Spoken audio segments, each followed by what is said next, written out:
How's your January going? It's January 2024. It's going pretty good. A goal of mine was to stay up to midnight this year and say hello to 2024, and I made it. It's great.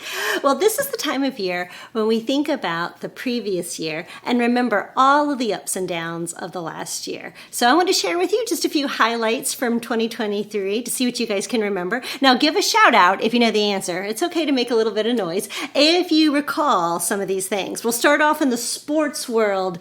In the NBA, LeBron James became the NBA's all-time leading scorer, beating out a previous record holder. Does anybody remember who the previous record holder was? Kareem Abdul-Jabbar. If you said that, way to go, sports fans. All right, let's switch to the entertainment world. Does anybody want to take a guess which movie of 2023 made the most money? If you guessed Barbie, you are absolutely right. Barbie made the money now. All right, let's go to local news. In Greene County, they got a brand new animal shelter. Does anybody know who painted the exterior of this new animal shelter? Our local high school students, William Monroe High School art students, painted the outside of that building. And here at Spring Hill, we had a great year too. We had over 20 baptisms and record attendance at our community event, Trick or Trunk. Any guesses how many people came? A lot. We think like over 1,500 people, but we stopped counting because there were so many people. All right, guys, how did you do? How did you do remembering some of those highlights? Well, to be honest, I didn't remember the answers to any of those highlights. I sometimes have a hard time remembering what I even had for breakfast each day. Remembering is hard, so sometimes I will practice with memory games so I can get better at remembering. And that reminds me, remembering, something that we do at Spring Hill to remember Jesus and his sacrifice for us. It's called communion. Communion is a time that we take every month to slow down and remember Jesus and his sacrifice, that he died for us on the cross. Our communion services are based on the Last Supper, and the Last Supper is a dinner that Jesus had with all of his friends the night before he died. And Jesus taught us how to remember him with a few items that they had on their dinner table.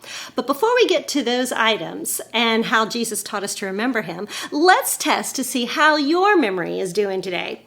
I'm going to show you a picture with about 15 items on a tray, and I'll give you a moment to let you remember all of those items. Then I'm going to take one item away and let's see if you can figure out which item is missing. Are you ready to test your memory? All right, let's go.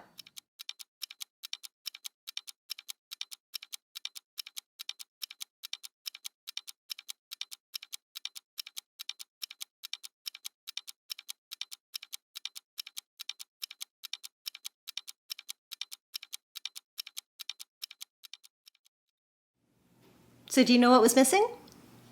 If you said the quarter, you are correct.